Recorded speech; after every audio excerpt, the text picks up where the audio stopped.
Good morning મિત્રો. તો આજે તો બાઇક મળી ગયું તે ફરવા જવાનું છે. તો અમે બે જણા નીકળી ગયા છીએ દાંતીવાડા ફરવા માટે. દાંતીવાડા પહોંચીને અમે ગયા ભોલેનાથના દર્શને.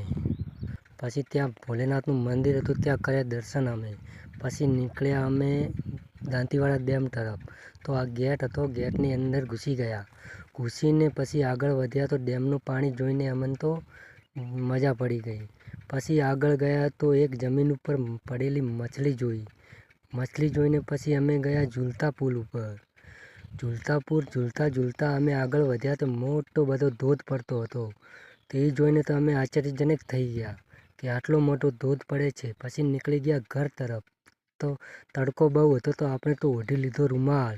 પછી આવી ગયા બારે આવીને આધાર કાર્ડ લઈને પછી બાઇક ઉપર બેસીને નીકળી ગયા ઘર તરફ. તો રસ્તો નિહાળતા અમે આવી ગયા ઘરે. તો જય માતાજી મિત્રો.